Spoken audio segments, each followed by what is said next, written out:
Hello students.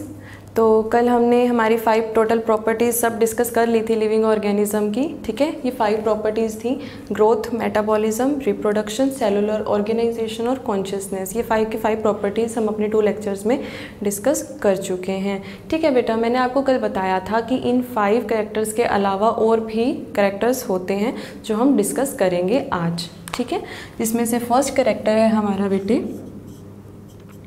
Adaptation. ठीक है, आज सबसे पहले हम क्या डिस्कस करेंगे? अडेप्टेशन के बारे में। तो क्या होता है बेटा जी अडेप्टेशन? जो ऑर्गेनिज्म जिस भी माहौल में रह रहा है, ठीक है, वो एनवायरनमेंट उसके लिए बेस्ट सूटेड है, बेस्ट एडजस्टेड है वो उस एनवायरनमेंट के लिए। ठीक है, ये होती है उसकी अडेप्टेशन। अब क्या चीज़ है जो उस ऑर्गेनिज्म को उस एनवायरनमेंट में बेस्ट सूटेड या बेस्ट एडजस्टेड बना रही है? ठीक है बेटा जी, तो वो है हमारी जो इनहेरिटेड कैरेक्टर्स होते हैं, इनहेरिटेड ट्रेड्स होती हैं जो हमारी, ठीक है, वो क्या है, इन्हेंस करती हैं हमारे सर्वाइवल को उस एनवायरनमेंट में। ठीक है बेटा, तो हम इसको लिखेंगे अडेप्टेशन को कि organisms are best suited and well adjusted to their environment because of inherited traits which enhance their survival in that environment। ठीक है बेटा जी, ध्यान से देखिए इसको। Organisms are best suited and well adjusted to their environment. ठीक है, क्यों? क्योंकि उनके पास क्या है, इनहेरिटेड ट्रेड्स हैं जो उनका चांसेस ऑफ सर्वाइवल उस हैबिटेट के अंदर, उस एनवायरनमेंट के अंदर जो है इंक्रीज कर रही हैं। ये होती है अडेप्टेशन। ठीक है बेटा, अब अडेप्टेशन जो है ना बेटे 2 टाइप से होती है। एक होती है लॉन्ग टर्म अडेप्टेशन और एक होती है शॉर्ट पीरियड अडेप्टेशन। 2 टाइप की होती है अडेप्टेशन, एक होती है शॉर्ट पीरियड और एक होती है लॉन्ग पीरियड। ठीक है, लॉन्ग पीरियड या लॉन्ग टाइम। तो लॉन्ग टाइम वाली तो कौन सी होगी बेटे? वो अडेप्टेशन होगी जैसे जो बर्ड्स हैं, ठीक है, बर्ड्स के डिफरेंट टाइप ऑफ क्लोज हैं। ठीक है, वो क्लोज जो है क्या है, वेल सूटेड है, वेल अडेप्टेड है फॉर पर्चिंग। ठीक है, तो इस तरीके से ये तो क्या होगी, ये चलती आ रही कि क्लोज पर्चिंग के लिए वेल सूटेड हो गए, तो ये लॉन्ग टाइम अडेप्टेशन हो गई जो काफ़ी लंबे समय से चलती आ रही है। एक होती है short period duration, short period adaptation. Short period adaptation का क्या मतलब होता है बेटा जी? शॉर्ट पीरियड अडेप्टेशन में हम 2 बातें पढ़ते हैं। एक तो आती है टर्म हाइबरनेशन और एक टर्म आती है एस्टिवेशन। ठीक है, हाइबरनेशन में हमें पता है कि जैसे हमारे पास पोलर बियर्स होते हैं, ठीक है, हमारे पोलर रीजन के अंदर पोलर बियर्स होते हैं, तो वो पोलर बियर्स क्या करते हैं, जब एक्सेसिव विंटर हो जाती है तो वो विंटर स्लीप में चले जाते हैं। ठीक है, हाइबरनेशन का दूसरा नाम ही क्या है बेटा जी? Winter sleep. तो वो विंटर स्लीप में चले जाते हैं 6 मंथ्स के लिए, अराउंड 5 to 6 मंथ्स के लिए। उसमें वो क्या करते हैं, विंटर स्लीप में जाने के बाद अपने जो मेटाबॉलिक रेट होता है ना उसको बहुत लो कर लेते हैं ताकि उनकी कम से कम एनर्जी जो है वो यूज़ हो उनकी सर्वाइवल में। ठीक है, कम से कम एनर्जी यूज़ होगी उनके सर्वाइवल में, तो वो ज़्यादा टाइम तक जो है वो हाइबरनेशन के अंडर रह पाएंगे। ठीक है, तो शॉर्ट पीरियड के अंदर 2 बातें आ जाएंगी, एक आ जाएगी हाइबरनेशन और दूसरी आ जाएगी बेटा जी एस्टिवेशन। ठीक है, aestivation type of adaptation. Hibernation में तो हमने क्या पढ़ लिया कि विंटर स्लीप में जाएंगे,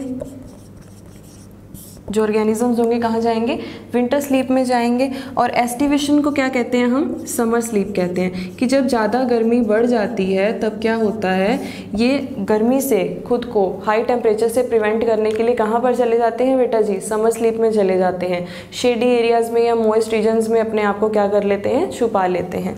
ठीक है, समर स्लीप में क्या होगा, शेडी एरियाज़ और मॉइस्ट एरियाज़ में, ठीक है, ये अपने आप को क्या कर लेते हैं, छुपा लेते हैं। ठीक है, ये होती है समर स्लीप। एस्टिवेशन, हाइबरनेशन होती है विंटर स्लीप। ठीक है, ये शोन बाय कौन शो करते हैं, ये जैसे पोलर बियर्स हो गए हमारे, पोलर बियर जो है ये शो करते हैं, पोलर बियर। ठीक है, पोलर बियर क्या करते हैं, ये शो करते हैं। और समर स्लीप जो है वो कौन शो करेंगे बताइए? समर स्लीप शो करेंगे हमारे कोल्ड ब्लडेड एनिमल्स। कौन करेंगे? कोल्ड ब्लडेड एनिमल्स शो करेंगे समर स्लीप को, ठीक है, जैसे कि बीज वगैरह हो गई ये, ठीक है बेटे। तब हम देखते हैं कि जब बाहर गर्मी बढ़ जाती है तो जो मक्खियाँ होती हैं, बीज होती हैं, वो हमारे घर में आ जाती हैं, शेडी एरियाज़ में खुद को रखना पसंद करती हैं, तो वो होती है एस्टिवेशन और ये होती है हाइबरनेशन। हाइबरनेशन जो होती है बेटा वो लॉन्ग टाइम के लिए होती है, जबकि जो एस्टिवेशन होती है वो शॉर्ट टाइम के लिए होती है।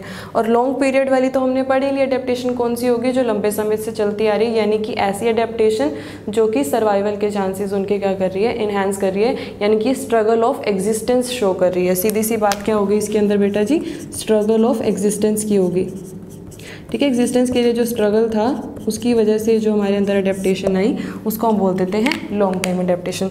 वीडियो को पॉज करके इसको हम क्या करेंगे, नोट करेंगे, ठीक है बेटा। तो हमने अडेप्टेशन पढ़ लिया कि अडेप्टेशन क्या होता है, कितने टाइप की होती है अडेप्टेशन, और कौन कौन कैसी कैसी अडेप्टेशन शो करता है। क्लियर हो गया बेटे। अब हमारे पास सेकंड प्रॉपर्टी आती है हमारी अडेप्टेशन के बाद, एजिंग। क्या आती है बेटे सेकंड प्रॉपर्टी हमारे पास, एजिंग, ठीक है। क्या आएगी, एजिंग। एजिंग क्या होता है बेटे, एजिंग होता है समय के साथ जब हमारी रिप्रोड्यूसिंग एबिलिटी कम होनी स्टार्ट हो जाती है तो हम वहाँ से एजिंग को मानना शुरू कर देते हैं, है ना बेटा। लेकिन ऐसा नहीं होता है, एजिंग जो है हमारी वो बिफोर बर्थ ही स्टार्ट हो जाती है। कभी सुना है आपने कि एजिंग बिफोर बर्थ ही स्टार्ट हो गई है?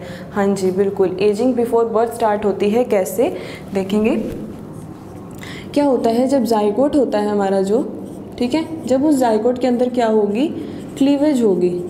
जाइगोट क्या है, सिंगल सेल है। जाइगोट क्या है बेटा जी, सिंगल सेल है। जब इसके अंदर क्लीवेज होगी तो क्या होंगे, इसके अंदर क्लीवेज होने के बाद क्या होंगे, जो सब्सटेंसेस हैं बहुत सारे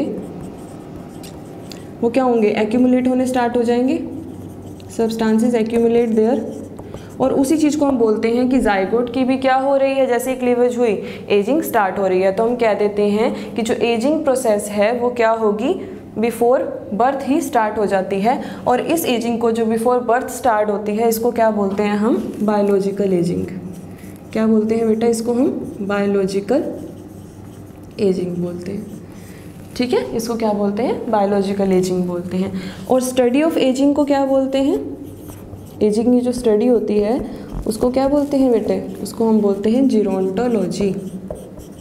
क्या बोलते हैं उसको हम, जीरोंटोलॉजी, ठीक है। Study of ageing called what, gerontology. And ageing जो है जाइगोट के पीरियड में, यानी कि जाइगोट में क्लीवेज होने के बाद, यानी कि बिफोर बर्थ जो है एजिंग, उसको हमने नाम दे दिया बायोलॉजिकल एजिंग, ठीक है बेटे। क्लियर हुई ये बात एजिंग के बारे में, ठीक है, इसको भी नोट करेंगे। अब हमारे पास थर्ड आती है हमारी प्रॉपर्टी, कौन सी बेटा जी, एजिंग के बाद डेथ, ठीक है। इसको हम अच्छे से समझेंगे, डेथ को। थर्ड आई कौन सी बेटा, डेथ। डेथ क्या होता है, हमने सिंपल बोल देते हैं कि जब इंसान के सभी बॉडी ऑर्गन्स जो है काम करना बंद कर देते हैं, फंक्शनिंग करनी बंद कर देते हैं, तो हम उसको बोलते हैं कि जो ऑर्गेनिज्म है वो डेड है, अब इसकी डेथ हो चुकी है, यही कहते हैं हम। हाँ जी, यही कहते हैं बेटा डेथ को।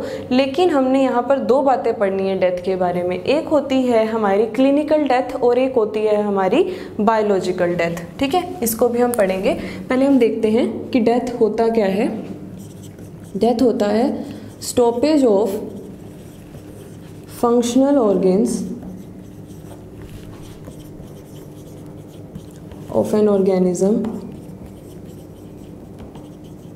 लीड्स टू इट्स डेथ, ठीक है बेटे। और स्टडी ऑफ डेथ को क्या बोलते हैं, स्टडी ऑफ एजिंग को तो जीरोंटोलॉजी कहा था, और स्टडी ऑफ डेथ को क्या बोलते हैं, थैनेटोलॉजी। ये टर्म्स है बेटा, ये आपको ध्यान रखनी चाहिए, ठीक है, पता होनी चाहिए, इसीलिए मैं आपको साथ साथ बता रही हूँ कि स्टडी को, इसकी स्टडी को क्या बोलते हैं, इसकी स्टडी को क्या बोलते हैं। तो ये आप ये प्रॉपर अपने नोट करते चलिएगा नोटबुक के अंदर, ठीक है बेटा। स्टडी ऑफ डेथ को क्या बोलते हैं, थैनेटोलॉजी। और हमने इससे प्रीवियसली पढ़ा क्या कि स्टडी ऑफ एजिंग को क्या बोलते हैं, जीरोंटोलॉजी, ठीक है। तो डेथ का मतलब समझ में आ गया। अब मैंने बोला कि डेथ जो है वो 2 टाइप से होती है, एक होती है क्लिनिकल डेथ और एक होती है बायोलॉजिकल डेथ। उसको समझते हैं क्या है।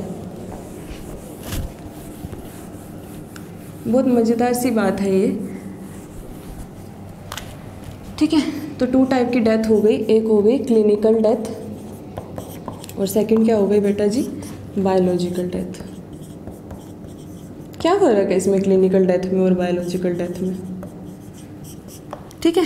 क्लिनिकल डेथ में पहले हम समझ लेते हैं थोड़ा सा। क्लिनिकल डेथ में तो क्या होगा कि जो हमारी हार्ट बीट है वो बीट करना बंद कर देगी, हार्ट बीट करना बंद कर देगा, ठीक है। जो पल्स है वो स्टॉप हो जाएगी, ठीक है, पल्स भी स्टॉप हो जाएगी, हार्ट बीट भी स्टॉप हो जाएगी, ब्रीदिंग भी बंद हो जाएगी। और मोस्ट इंपॉर्टेंट क्या होगा बेटा जी, जो हमारा प्यूपिल होता है ना, आई के अंदर प्यूपिल होता है, वो क्या कर जाता है, डायलेट कर जाता है। यहाँ पर प्यूपिल डायलेट होने का मतलब है कि प्यूपिल डायलेट कर गया, प्यूपिल क्या कर गया, डायलेट कर गया, यानी कि प्यूपिल फिक्स हो गया। अब अगर हम वो उसके ऊपर अगर हम लाइट का स्टिमुलस देते हैं तो वो प्यूपिल लाइट के स्टिमुलस के अगेंस्ट रिस्पॉन्स करना बंद कर देगा, उसको बोलते हैं डायलेशन ऑफ प्यूपिल, ठीक है बेटे। तो कौन कौन से कैरेक्टर हो गए क्लिनिकल डेथ के, क्लिनिकल डेथ के कैरेक्टर हो गए कि हार्ट बीट स्टॉप्स, ठीक है, पल्स स्टॉप्स,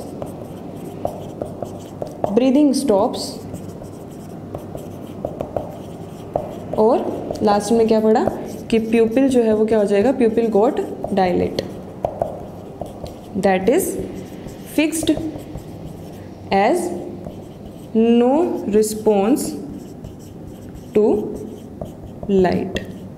तभी हमने देखा होगा कि जब कोई इंसान मर जाता है, हमें समझ नहीं आती कि वो मर गया है या नहीं मरा है, तो डॉक्टर क्या करते हैं, उसको देखते हैं, टॉर्च उसकी आइज़ के अंदर मारते हैं। तो क्या फिनोमिना है वो टॉर्च को आइज़ के अंदर मारने का, तो वो डॉक्टर यही देखते हैं लाइट का स्टिमुलस देख के उसकी आइज़ में कि उसका प्यूपिल जो है वो पर्टिकुलरली डायलेट हो गया है, फिक्स हो गया है या अभी भी वो मूवेबल है, ठीक है। यही चीज़ वो चेक करते हैं। तो ये 4 पॉइंट्स हैं बेटा जी, ये आपको ध्यान रखने हैं अपने, ठीक है। यही के यही 4 पॉइंट्स की क्लिनिकल डेथ हम कब घोषित करते हैं इंसान की, क्लिनिकली कब वो डेड हो गया है। एक होती है बायोलॉजिकल डेथ। अब ये बायोलॉजिकल डेथ क्या होगा, डेथ तो यहीं पे ही होगी जब उसके सारी चीज़ें बंद हो गई, लेकिन एक चीज़ बचती है बेटा जी, क्या वो होती है हमारी ब्रेन। सबसे ज़्यादा जान हमारे यहाँ पर है, ब्रेन के अंदर है। तो जब ब्रेन की फंक्शनिंग होनी बंद हो जाएगी तो वो बायोलॉजिकल डेथ कहलाएगी, ठीक है। Stoppage in the functioning of brain, ठीक है बेटा जी, stoppage in the functioning of brain leads to what, biological death, ठीक है बेटा। तो ये होगी क्लिनिकल डेथ, ये होगी बायोलॉजिकल डेथ। दोनों में डिफरेंस क्लियर हुआ, क्लिनिकल और बायोलॉजिकल डेथ में, ठीक है बेटे। इसको नोट करें, फिर मैं आपको एक और भी इंटरेस्टिंग बात बताऊंगी।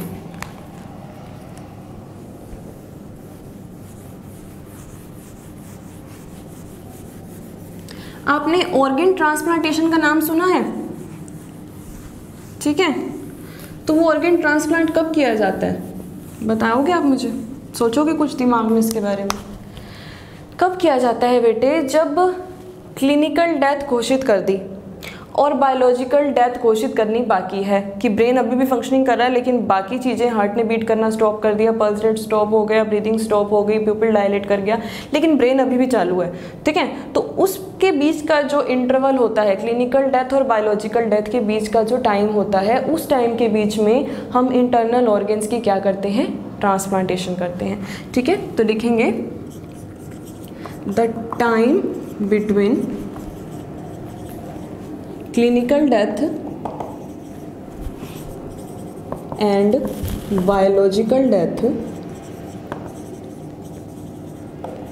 is suitable for organ transplantation, ठीक है। ऑर्गन ट्रांसप्लांटेशन, जैसे कि लीवर ट्रांसप्लांटेशन आपने सुना होगा, किडनीज की भी ट्रांसप्लांटेशन होती है, ठीक है।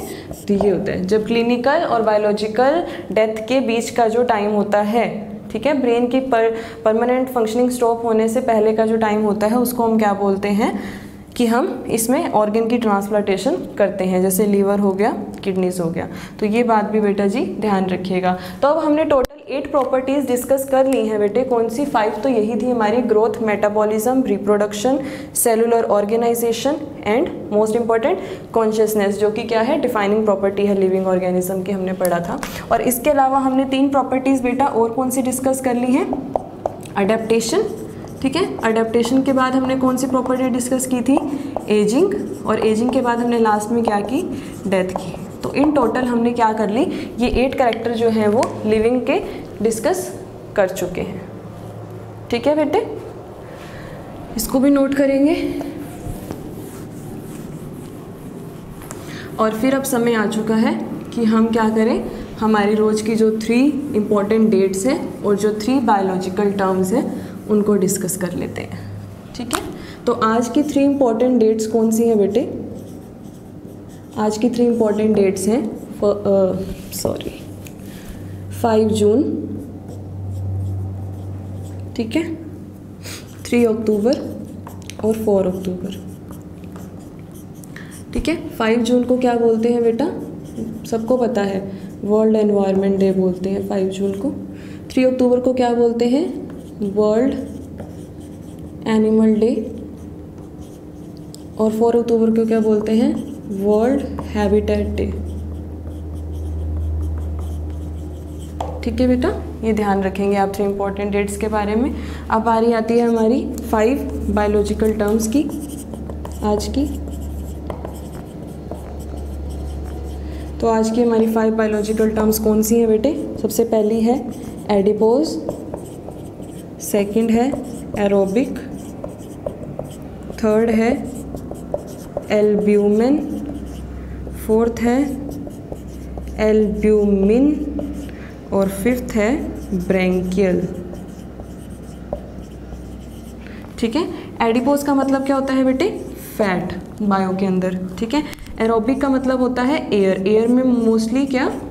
ऑक्सीजन मेनली, ठीक है। एल्ब्यूमिन, यहाँ पर EN है, यहाँ पर IN है, डिफरेंस देख लीजिए, कंफ्यूज नहीं होना है। एल्ब्यूमिन जो होता है वो होता है वाइट ऑफ एन एग, ठीक है। जो एग का वाइट पोर्शन होता है उसको एल्ब्यूमिन बोलते हैं। और एल्ब्यूमिन अगर बोलने में आए तो वो है एक टाइप का प्रोटीन, ठीक है बेटे। और ब्रैंकियल का मतलब क्या होता है? गिल, ठीक। तो ये 5 हम क्या करेंगे, हमारी बायोलॉजिकल टर्म्स हैं आज की, देख लीजिए। 3 important dates and 5 biological terms, इसको नोट कर लीजिए बेटे जी, ठीक है बेटा। तो यहाँ पर हमारे आज लिविंग वर्ल्ड के 3rd लेक्चर के साथ हमारा लिविंग वर्ल्ड का एक पार्ट ख़त्म हुआ है, ठीक है। लिविंग वर्ल्ड हमारा 3 पार्ट्स में डिवाइडेड है, तो हमारा एक पार्ट ख़त्म हुआ है जिसमें हमने कैरेक्टर्स डिस्कस किए हैं, ठीक है बेटे। कल हम डाइवर्सिटी डिस्कस करेंगे, ठीक। और फिर लास्ट हमारा रह जाएगा टैक्सोनॉमिक एड्स, उसको हम लास्ट में डिस्कस करेंगे। कल जो हमारा लेक्चर आएगा उसमें हम क्या डिस्कस करेंगे बेटा जी? डाइवर्सिटी, ठीक है, ठीक है बेटा। चैनल को अभी भी सब्सक्राइब नहीं किया है तो और वीडियोस के लिए देखने के लिए चैनल को सब्सक्राइब कीजिए। कमेंट सेक्शन में बताइएगा ज़रूर आपको वीडियो कैसी लगी, और कोई भी टॉपिक से रिलेटेड डाउट हो वो भी पूछिएगा, आपको उसका रिप्लाई ज़रूर मिलेगा। थैंक यू बेटा।